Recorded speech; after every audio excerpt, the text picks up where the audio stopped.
Shalom semuanya. Apa kabar Bapak Ibu? Tetap semangat. Saya merasakan suasana yang berbeda ya pada hari ini. Karena kita sedang bersuka cita semuanya merayakan kemerdekaan bangsa kita. Di mana-mana asyirnya pakai baju merah putih. Batik. Saya juga ikut pakai batik hari ini Bapak Ibu. Ikut merayakan. Menutup ibadah kita sepanjang hari ini, saya ingin mengajak Bapak Ibu melihat satu tokoh yang tidak asing lagi di Alkitab. Ada salah satu tokoh yang juga saya sangat kagum, yaitu dalam Kejadian pasal yang ke-41. Kita akan melihat Kejadian pasal yang ke-41, ayat yang ke-14 dan ayat yang ke-40. Kejadian 41, ayat yang ke-14. Kita akan membaca terlebih dahulu. Kemudian Firaun menyuruh memanggil Yusuf. Segeralah ia dikeluarkan dari tutupan, dari penjara ya. Ia bercukur dan berganti pakaian, lalu pergi menghadap Firaun. Kita akan melompat langsung di ayat yang ke-40, saudara. Engkaulah menjadi kuasa atas istanaku, dan kepada perintahmu seluruh rakyatku akan taat. Hanya tahta inilah kelebihanku daripadamu. Saudara, kalau Anda membaca Kejadian 41 ayat 14, Yusuf masuk dengan status sebagai narapidana ketika dia dipanggil oleh Firaun dalam ayat 14. 26 ayat kemudian di ayat yang ke-40, saya percaya itu berlangsung beberapa menit. Nggak mungkin dong Yusuf ngobrol sama raja berjam-jam. Kemungkinan beberapa menit, saudara. Di ayat yang ke-40 kita melihat status Yusuf berubah seketika. Dari narapidana menjadi tangan kanan Firaun, penguasa besar kedua di seluruh Mesir. Bagi Tuhan, Anda bisa perhatikan, sangat mudah sekali untuk membalikkan nasib kehidupan seseorang. Amin. Bagi Tuhan sangat tidak sulit untuk mengubahkan nasib seseorang dari narapidana menjadi penguasa Mesir. Tapi saya percaya apa yang terjadi di dua ayat ini, perubahan dari ayat 14 ke ayat yang ke-40, adalah terjadi karena satu titik perubahan yang menentukan. Coba Anda lihat Kejadian 41 ayat yang ke-50. Kejadian 41, kita akan melihat ayat yang ke-50 Bapak Ibu. Sampai dengan ayat yang ke-51. Sebelum datang tahun kelaparan. Jadi ini Yusuf mendapatkan kuasa dari Firaun untuk mempersiapkan tahun kelaparan dan tahun kelimpahan. Ayat 50 menuliskan begini, sebelum datang tahun kelaparan, jadi tentunya masih masa kelimpahan ya, masih masa seneng-senengnya nih. Lahirlah bagi Yusuf dua orang anak laki-laki yang dilahirkan oleh Asnat, anak Putifera, imam Dion. Yusuf memberi nama Manasye kepada anak sulungnya itu, sebab katanya, Allah telah membuat aku lupa sama sekali kepada kesukaranku dan kepada rumah Bapakku. Saya percaya sekali Bapak Ibu, Kejadian pasal 41 ayat 50 inilah yang memberikan petunjuk kepada saudara dan saya, bahwa kenapa dari ayat 14, Kejadian pasal 41 ayat 14, dari narapidana Tuhan mempromosikan Yusuf. Karena ada sebuah kejadian yang menentukan titik balik itu terjadi. Kejadian apa? Kejadian ini dibuktikan ketika Yusuf punya anak yang pertama. Anak pertamanya diberi nama Manasye. Saudara tahu arti kata Manasye? Manasye artinya aku melupakan. Saya percaya begini Bapak Ibu. Bagi Tuhan untuk mengeluarkan Yusuf dari penjara lalu mengangkat dia dalam kemuliaan mudah sekali. Bagi Tuhan untuk menolong saudara dan saya mudah sekali. Tetapi ada sesuatu yang jauh lebih penting bagi Tuhan daripada mempromosikan kita secara materi. Ada sesuatu yang lebih penting daripada memberkati kita secara materi, saudara. Yaitu apa? Ketika Yusuf sebelum bisa keluar dan dipromosikan, ada sebuah perubahan yang terjadi di dalam. Yaitu dia melepaskan pengampunan kepada saudara-saudaranya yang telah menjerumuskan dia dalam serangkaian penderitaan yang panjang selama hampir 13 tahun. Tahukah saudara, dari jarak Yusuf masuk ke sumur sampai Yusuf dipromosikan menjadi penguasa, itu sekitar hampir 13 tahun. Dan saya yakin kalau dia misalnya ada di dalam penjara dan dia belum melepaskan pengampunan kepada saudara-saudaranya, ini prediksi saya yakin dia tidak akan keluar-keluar. Kenapa begitu, Burut? Karena kalau dia keluar, dia balas dendam, dia akan bunuh saudara-saudaranya. Dan itu tidak akan dibiarkan Tuhan, karena 12 semuanya adalah benih atau bibit dari orang Israel, benih bangsa pilihan. Jadi saya yakin kenapa Yusuf dipromosikan Tuhan luar biasa, karena ada kejadian yang mendahului, yaitu melepaskan pengampunan.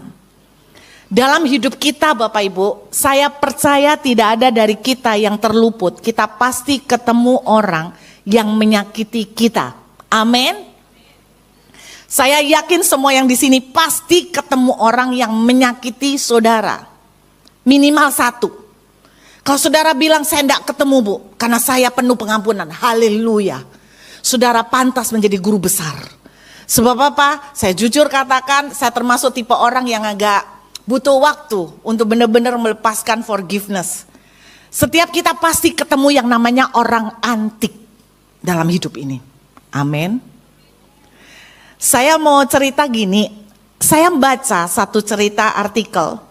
Ada orang cerita pernah dibawa ke surga. Saya tidak tahu beneran seperti itu atau enggak, tapi yang saya tangkap adalah nilainya. Pelajaran dari cerita itu. Dia cerita dibawa Tuhan ke surga, lalu diajak keliling surga sama malaikat nih ceritanya. Ternyata dia bilang di surga tuh banyak ruangan, dan ruangannya besar-besar. Ada ruangan yang isinya organ tubuh. Katanya, rupanya orang-orang yang berdoa minta kesembuhan, minta jantung yang baru, minta liver yang baru. Nah ini, ada ruangan isinya organ tubuh semua. Masuk ke ruangan lain yang juga besar. Wah, isinya adalah harta benda. Emas, duit. Ini orang-orang yang berdoa minta ke materi. Lalu dia masuk, ada ruangan lain lagi, semuanya besar. Ruangan ini isinya perpustakaan, buku-buku. Apa maksudnya? Ini adalah yang Tuhan siapkan, pewahyuan, pelajaran-pelajaran pengenalan akan Tuhan, hikmat, di sini ruangannya. Tapi menurut dia, ada satu ruangan yang paling besar, yang jauh lebih besar dari semua ruangan ini, bahkan sekalipun semua ruangan ini digabungkan, masih kalah besar sama satu ruangan ini. Anda tebak ruangannya apa?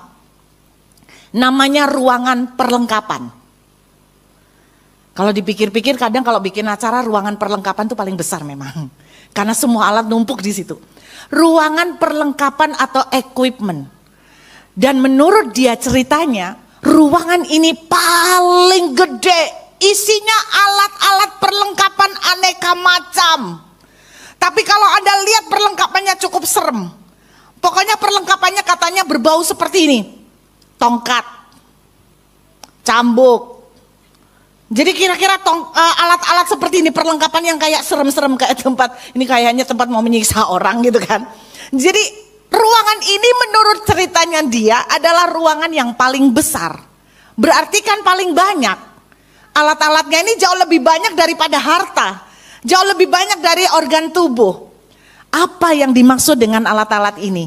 Ternyata Bapak Ibu, alat-alat ini yang paling banyak adalah yang sering dipakai oleh Tuhan untuk membentuk anak-anaknya menjadi indah seperti yang Tuhan mau. Bentuknya apa? Nah, kita kan pengen tahu bentuknya apa nih? Tongkat, cambuk, bentuknya apa? Ternyata di dunia bentuknya bukan tongkat. Di dunia bentuknya mama mertua. Loh serius, ini ceritanya dia. Bentuknya apa lagi? Bos. Bentuknya apa lagi? Suami. Bentuknya apa lagi? Istri. Bentuknya apa lagi? Rekan sekerja. Bentuknya apa lagi? Saudara-saudara. bentuknya apa lagi? Menantu, bentuknya apa lagi? Orang tua, bentuknya apa lagi? Anak-anak. Jadi kalau saya dengarkan, rupanya orang-orang antik yang punya potensi menaruh luka dalam kehidupan saudara dan saya yang menjengkelkan, yang bikin makan itu keseretan saudara. Ternyata ini alat yang paling banyak tersedia di surga. Dan rupanya Tuhan rindu mengizinkan alat-alat ini, tujuannya bukan menyakiti saudara dan saya, tapi membuat saudara dan saya menjadi indah, dibentuk menjadi seperti DNA-nya Tuhan. Amin. Amin saudara. Dan alat ini paling banyak. Berarti orang-orang yang punya potensi menyakiti, memperlakukan kita dengan tidak adil, memfitnah saudara, melukain, ini adalah alat di tangan Tuhan untuk membentuk kita. Nah, saya mau bilang, bersyukurlah untuk alat ini. Kenapa? Karena kalau saudara punya alat ini dalam hidupmu, itu tanda bahwa sebentar lagi kau akan dibawa naik level. Lu enggak percaya? Kalau Yusuf keluar dari penjara, terus kemudian dipromosikan jadi penguasa, kalau andai kata ada paparasi atau wawancara dengan wartawan, dia ditanya begini, Pak Yusuf, kira-kira siapakah yang Bapak paling berterima kasih atas jasa mereka, sehingga Bapak sampai menjadi penguasa? Saya percaya nama pertama yang disebut adalah Tuhan, pasti. Tapi nama kedua yang disebut, saya yakin Yusuf akan berkata begini, terima kasih buat saudara-saudara saya yang sudah menjebolkan saya ke dalam sumur. Karena tanpa masuk sumur, saya tidak akan sampai ke sini. Terima kasih kepada Tante Potifar. Karena tanpa Tante Potifar, saya tidak akan ketemu Firaun. Loh iya benar gak Bapak Ibu? Prison, penjara buat Yusuf ternyata menjadi tempat promosi. Jadi kalau hari ini Bapak Ibu ketemu orang-orang yang menjerumuskan saudara ke dalam sumur, mari katakan, yes, haleluya, sebentar lagi aku akan naik level. Amin. Ya semangatnya tidak ada kalau dibicara disakit-sakitin begini. Kalau saudara ketemu bos atau rekan kerja yang menjengkelkan, yang benar-benar memperlakukan saudara dengan tidak adil, katakan haleluya, berarti saudara sebentar lagi mau diangkat Tuhan, dipromosikan. Amin. Bersyukur sama orang-orang antik yang ditaruh Tuhan. Amin. Makin antik, makin mahal. Lo serius? Setuju? Bu, orang yang saya hadapi ini benar-benar menjengkelkan, kelas top. Nggak ada tandingannya, sih nggak ada lawan bu. Top banget. Saya mau katakan, berarti makin antik, makin top, makin mahal. Dan karena mahal, Anda harus treat baik-baik. Anda harus perlakukan baik-baik. Anda kalau ketemu barang antik diapain? Ditendang? Enggak, diapain? Ditaruh di tempat paling bagus, diusap-usap, dielus-elus, dibelai-belai, dibersihin. Jadi kalau saudara punya mertua yang menjengkelkan super top, Anda harus belai-belai, elus-elus, dipijatin, dibikinkan masakan, bukan diisi racun tikus, saudara ya. Kenapa? Karena kalau Anda belajar dari cerita Yusuf bisa sampai kepada promosi karena orang-orang yang begitu. Saya melihat pada waktu Papa Yusuf meninggal, sebelum meninggal, dia berdoa buat semua anak-anaknya. Yuk kita lihat doanya buat Yusuf. Kejadian pasal yang ke-49. Saudara, doanya dia buat Yusuf bagus banget, keren banget. Kejadian 49. Kita lihat dari ayat yang ke-22. Yusuf adalah seperti pohon buah-buahan yang muda. Pohon buah-buahan yang muda pada mata air. Dahan-dahannya naik mengatasi tembok. Ini dalam bahasa Inggrisnya nggak seperti ini Bapak Ibu. Dalam bahasa Inggrisnya itu dahan-dahannya naik mengatasi tembok sampai buahnya tuh melewati tembok. Nah, kalau Anda digambarkan pohon seperti ini, pohon apa yang Bapak Ibu bayangkan? Yang paling gampang saya membayangkan pohon mangga ya. Anda kan sering ketemu toh, pohon mangga sampai lebat sampai keluar mengatasi tembok. Setuju? Nah, nggak mungkin pohon durian kan? Saya tidak pernah ketemu pohon durian yang lebat sampai sebelah. Enggak, pohon mangga. Nah, pohon mangga masih banyak. Nah, Alkitab menuliskan Yusuf dikatakan seperti pohon yang lebat sekali buahnya. Sampai melewati tembok, sampai buahnya over-over. Saudara tahu artinya bahwa kehidupan Yusuf sangat sedemikian rupa diberkati. Dan diberkatinya bukan buat dia sendiri, tapi sampai dia bisa memberkati orang lain. Kenapa saya bilang sampai bisa memberkati orang lain? Di mana-mana Pak, Bu, kalau ada pohon mangga, terus kemudian over-over panenannya sampai melewati tembok, memang tidak ada peraturan yang tertulis, tapi ada peraturan yang tidak tertulis, tapi diakui oleh banyak orang, buah yang melewati tembok itu siapa saja boleh petik, betul? Dan Anda tidak akan dibawa ke polisi karena Anda memetik buah yang melewati tembok, saudara. Inilah artinya bahwa buahnya sedemikian lebat sampai bisa memberkati orang lain. Saudara, hari-hari ke depan akan terjadi banyak masa yang semakin sulit. Saya mendengar curhatan dari banyak pengusaha. Pengusaha apapun, banyak yang mengeluh tambah susah. Tapi saya tetap percaya ya, kata Alkitab, Yusuf itu diumpamakan seperti pohon buah-buahan yang pada mata air. Kalau mata air saya diingatkan tentang kitab Mazmur. Berarti tidak pernah kering, selalu berbuah di dalam segala musim. Musim kering berbuah, musim krismon berbuah, musim perang berbuah, musim dingin berbuah, musim panas berbuah. Saya berdoa jemaat GSJS, keadaan apapun ke depan, jemaat GSJS akan menjadi berkat, jemaat GSJS akan bisa jadi kesaksian, sehingga nama Tuhan dipermuliakan. Seperti Yusuf, pohon buah-buahan yang lebat, amin. Tapi ini rahasianya, gimana hidup kita bisa tetap mengalami seperti buah yang lebat dalam segala musim. Di ayat selanjutnya dituliskan begini, ini kuncinya Bapak Ibu.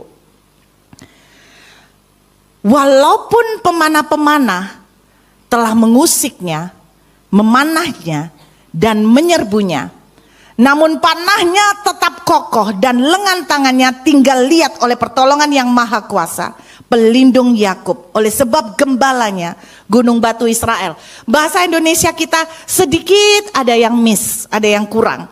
Di dalam bahasa Inggris dituliskan begini, pemanah-pemanah menembak dia dengan kebencian, dengan kemarahan melukai dia. Serem dong berarti, betul ya? Pemanah-pemanah menembakkan kepada dia dengan kebencian dan kemarahan melukai dia. Tapi yang menjadi kekuatan luar biasa, Anda baca firman Tuhan bilang begini, namun panahnya tetap kokoh. Ya, ini yang kita misunderstanding. Dalam terjemahannya dituliskan begini, anak panahnya, saudara tahu anak panah? Anak panahnya tetap ada di tabungnya. Bapak Ibu pernah bayangin anak panah ada di tabung? Berarti kalau anak panah ada di tabung, Yusuf punya kekuatan dan kemampuan untuk menembak gak? Yusuf punya kesempatan dan punya potensi untuk bisa menembak balik, betul? Tetapi Alkitab menuliskan anak panahnya tetap tidak bergerak, tetap tinggal di dalam tabung. Artinya apa? Artinya Yusuf tidak ambil itu panah, lalu menembakkan balik untuk balas dendam. Lalu dituliskan tangannya menjadi kuat lihat oleh pertolongan yang maha kuasa. Berarti Yusuf tidak bergerak untuk ngambil panahnya, tetapi dia menguatkan kepercayaannya kepada pertolongan dan pembelaan dari tangan Tuhan. Ini rahasianya bahwa Yusuf sedemikian rupa diberkati. Orang menyakiti dia, orang memfitnah dia, orang meracunin dia, orang lakukan sesuatu yang jahat sama dia. Tapi Alkitab menuliskan tangan dia tetap kokoh, tidak bergerak untuk ngambil panah. Makanya saya bilang, saya kagum sama Yusuf. Ini orang spesial. Saya harus mengakui saya secara pribadi, saya kalau disakiti orang, saya butuh waktu sedikit lebih lama untuk loading kesabaran. Apalagi zaman dulu masih teenager. Gini-gini saudara lihat saya modelnya kalem. Tapi saya waktu teenager pernah pacaran sama kepala geng. Pasti Anda tidak percaya. Tapi ceritanya gimana pacaran sama kepala geng? Sebetulnya, jadi karena saya pernah pacaran sama kepala geng, leader geng, anak-anak muda kan zamannya dulu geng-gengan ya. Jadi saya tuh ngelihat dia tuh seringkali ya tawuran sama geng lain. Itu lagi musim zaman itu. Jadi saya ini mau ndak mau juga ngerasa saya ikut keras. Saya ini keras Bapak Ibu kalau udah ngamuk. Orang takut, orang sabar, orang kelihatan kalem. Itu kalau ngamuk lebih menakutkan. Serius Bapak Ibu, saya kalau ngamuk semua binatang keluar. Keluar, jangankan binatang, piring pun terbang. Sandal, kursi, semua yang ada di dekat saya bisa terbang, bahaya banget. Itu dulu, untung pada waktu bertobat langsung berhenti seketika. Jadi saya ini orang yang membutuhkan waktu lebih untuk bisa melepaskan pengampunan. Saya makanya waktu ngelihat Yusuf, ini orang luar biasa banget. Bagaimana panah ditembakkan, dia tidak goyang untuk mengambil panah dan balas. Tapi sebaliknya, dia berharap pada pembelaan Tuhan. Amin. Saya berdoa, teman-teman di GSJS, salah satu cara kita bisa tetap berbuah di musim kekeringan adalah saudara belajar introspeksi. Kalau ada sesuatu ganjalan di dalam hati, mari saudara belajar jadi seperti Yusuf. Anda akan lihat ketika Tuhan melihat reaksi saudara, maka Tuhan akan memulihkan. Amin Bapak Ibu. Karena itu saya berdoa hari-hari ini Anda persiapkan.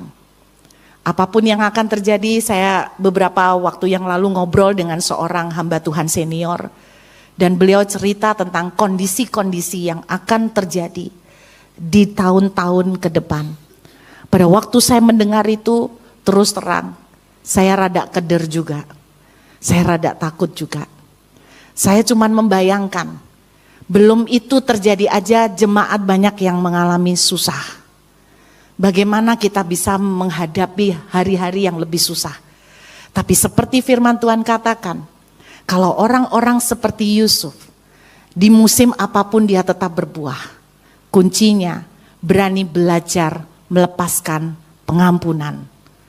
Amin Bapak Ibu, belajar melepaskan pengampunan.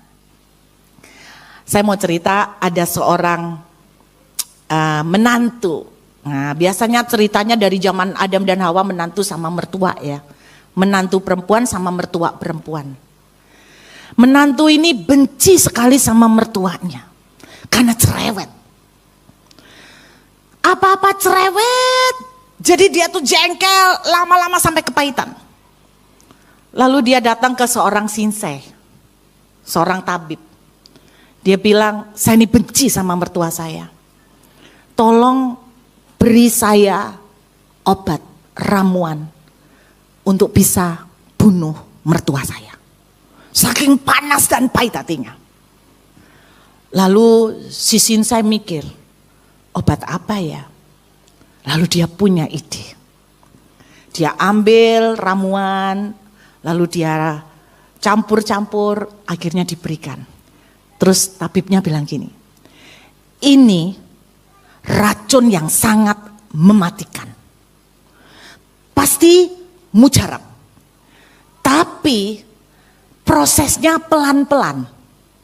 Kamu tak kasih yang prosesnya pelan. Loh kenapa gitu sinsei? Karena kalau kamu tak kasih proses yang besok langsung mati, orang langsung tahu pembunuhnya kamu. Jadi supaya kamu tidak dicurigai menjadi pembunuh, kamu tak kasih obat racun yang prosesnya pelan. Nah selama proses itu pelan masih terjadi, kamu jangan sengaja nantang mertuamu.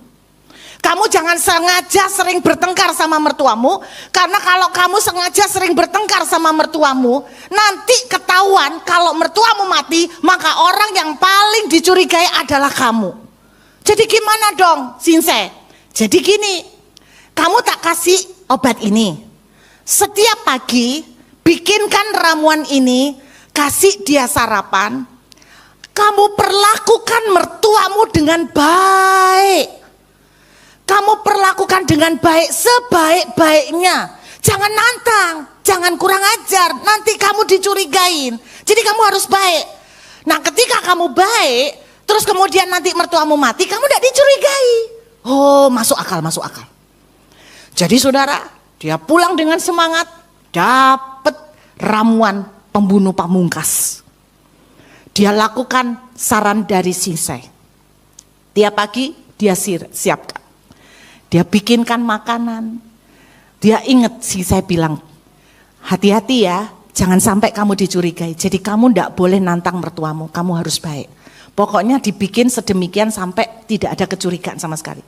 Setiap dia ingat itu, mertuanya cerewet, dia langsung, Mama capek kah? Saya pijetin ya Mama. Dia baik.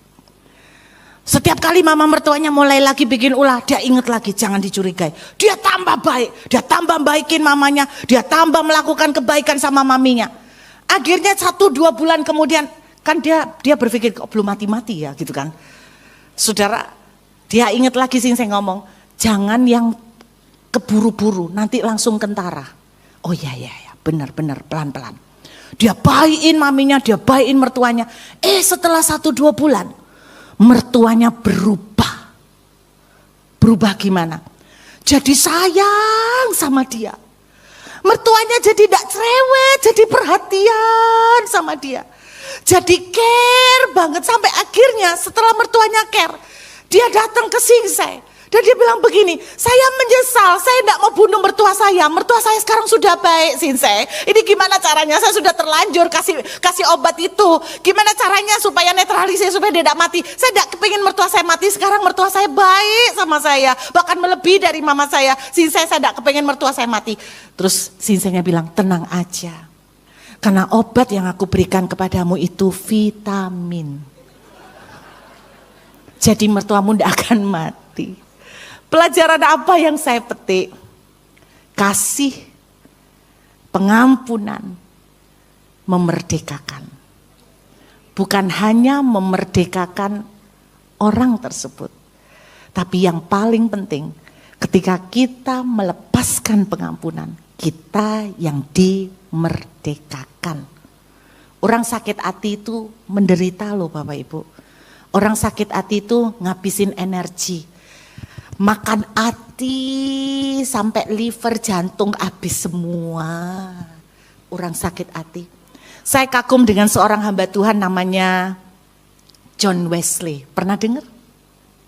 John Wesley ini kalau penginjilan, karismanya orang kalau dengar dia menginjil tentang Yesus itu orang langsung nangis-nangis, terjamah luar biasa. Tapi Anda tahu John Wesley ini punya satu duri dalam daging dalam hidupnya, yaitu istrinya. Anda tahu istrinya bukan cuma tidak mensupport dia pelayanan. Ternyata istrinya John Wesley lagi khotbah. Istrinya duduk di depan. Langsung tiba-tiba berdiri dan bilang begini, jangan percaya pembohong, penipu. Kamu kebanyakan ngomong, turun kamu. Istrinya. Kadang-kadang dia naik ke mimbar, langsung tarik rambutnya John Wesley. Turun, pembohong, kebanyakan ngomong, lu bacot banget. Turun. Istrinya. Saudara, John Wesley dipakai Tuhan luar biasa, tapi istrinya ini yang menjadi penghalang. Anda tahu seluruh gereja, pastoral, diaken, gembala, para majelis, mereka bilang begini sama John Wesley, ceraikan istrimu, kami yang nanggung dosanya. Pernah terjadi? Saking gregetannya, mereka bilang ceraikan istrimu Pak John, kami yang nanggung dosanya. Enggak, saya enggak berani. Ceraikan, kami yang nanggung pokoknya dosanya. Enggak diceraikan. Akhirnya seluruh gereja benar-benar terganggu dengan kehadiran sang istri.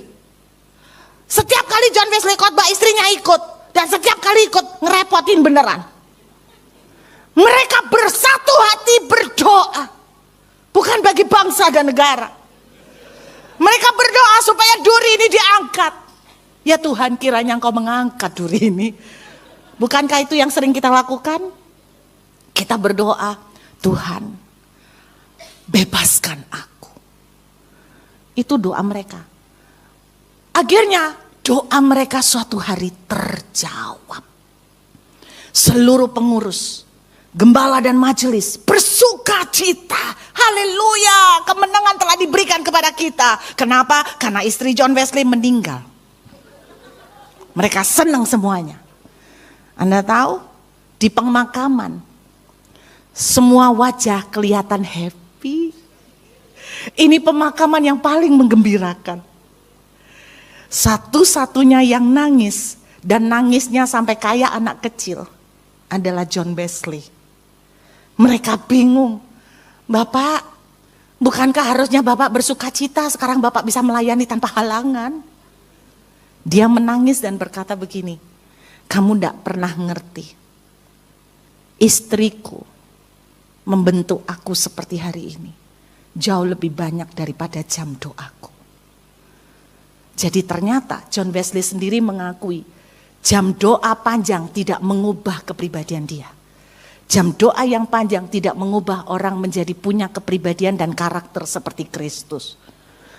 Orang bisa berdoa panjang tapi tetap jahat. Orang bisa doanya lama tapi tetap korupsi. Orang bisa doanya berjam-jam tapi tetap karakternya brengsek. Makanya John Wesley bilang, jam doa saya dibandingkan dengan istri saya mengubah hidup saya jauh lebih banyak.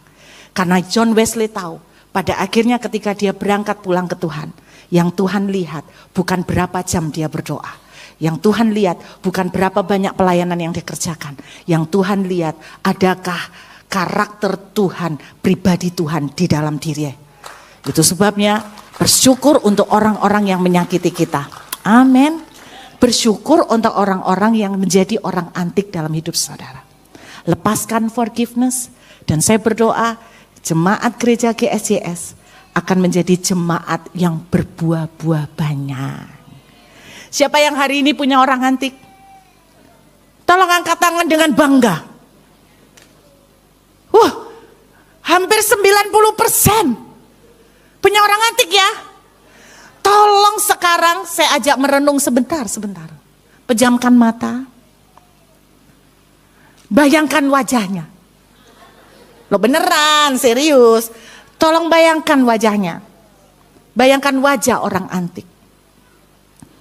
Orang antik itu siapa? Saya tahu manusia kita pengen cakar dia. Waktu membayangkan wajah kita mau gitu kan? Maunya gitu. Orang antik itu dari kelas-kelas kecil sampai yang kelas kakap. Saya pernah pulang pelayanan Bapak Ibu, saya ketemu ibu-ibu. Di luar gerbang, buat saya ini juga orang antik. Tapi masih kelas teri lah.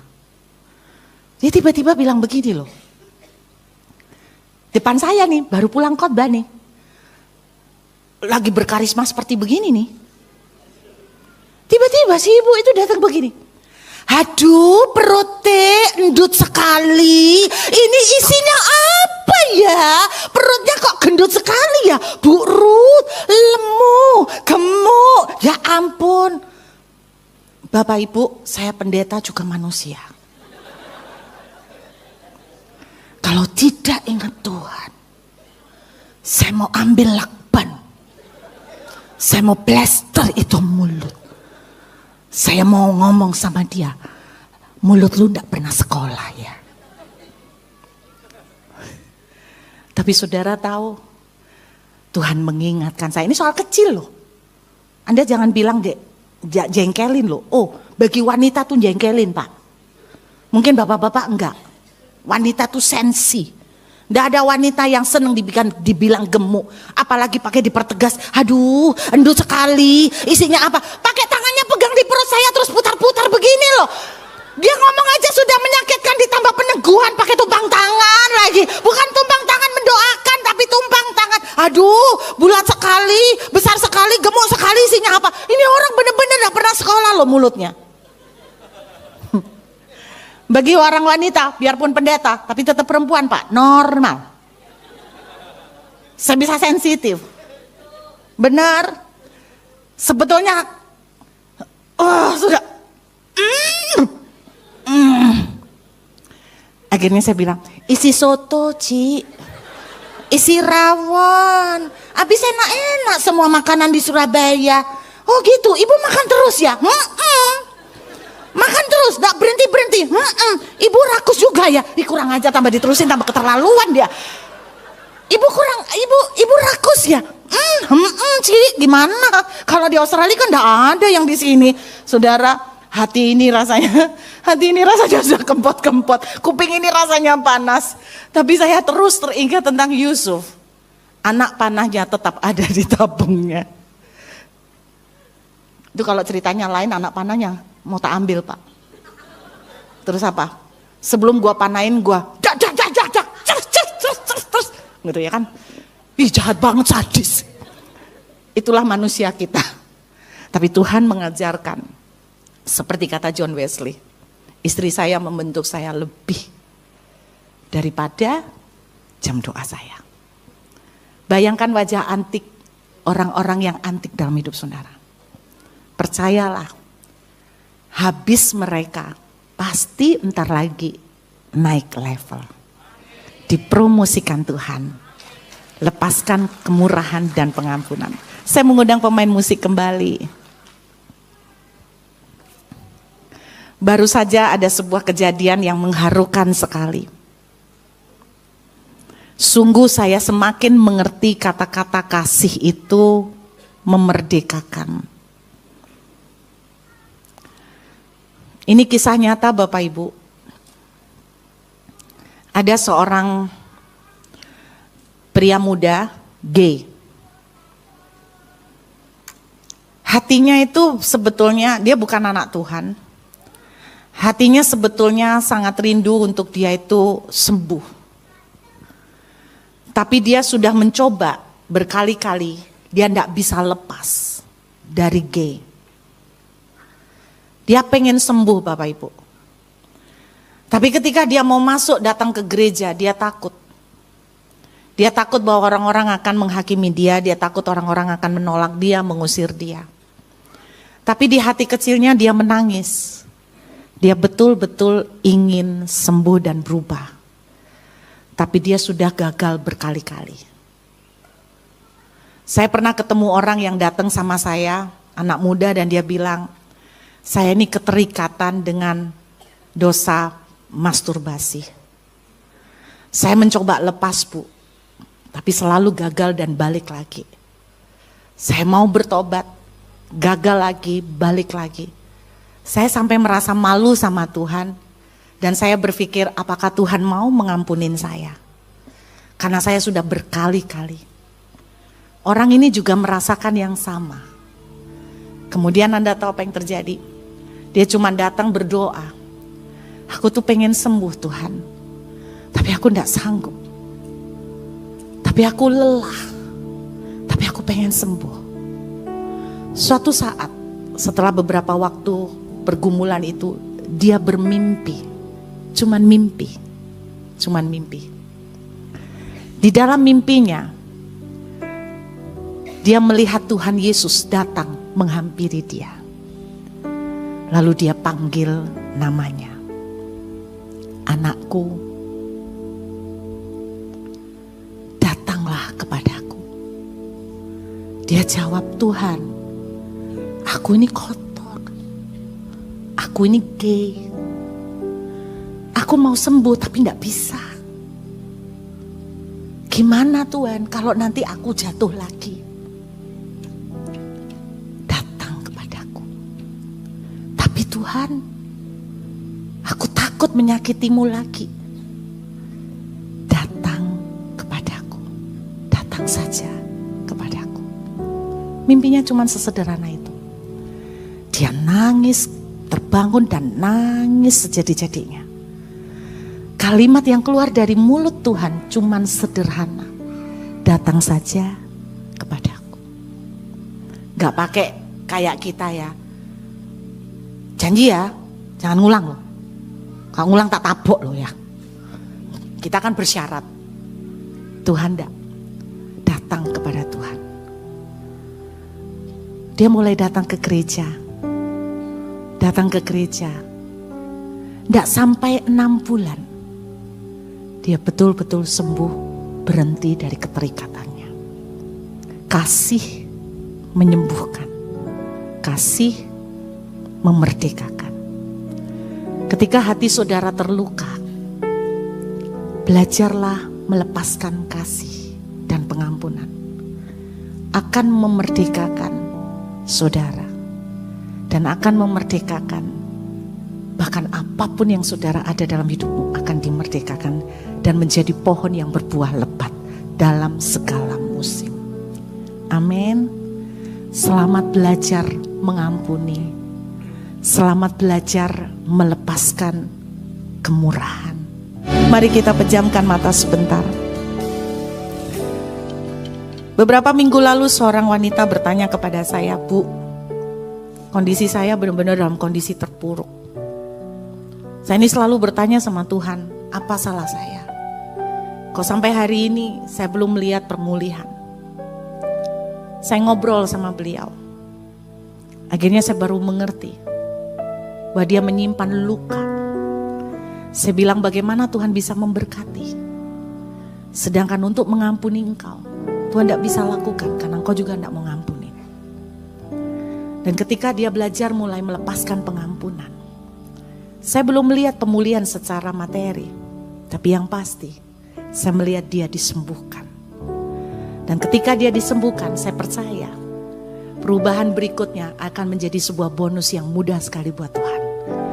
Ketika Yusuf belajar melupakan semua perbuatan saudara-saudaranya, saya percaya butuh 13 tahun akhirnya Yusuf melepaskan.